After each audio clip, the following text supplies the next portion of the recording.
And this took a few little items to lay out on top here to show what you could do if you so choose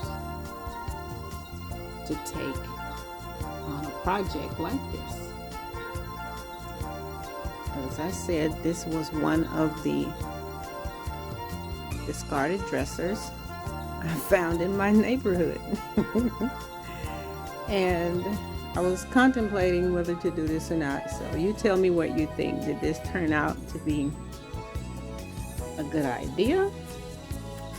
Or would you try something like this? Or what? Depending on what you have on your end, so that you can see more DIY videos similar to this. Thank you for watching. Appreciate your support. Hope you have a great day.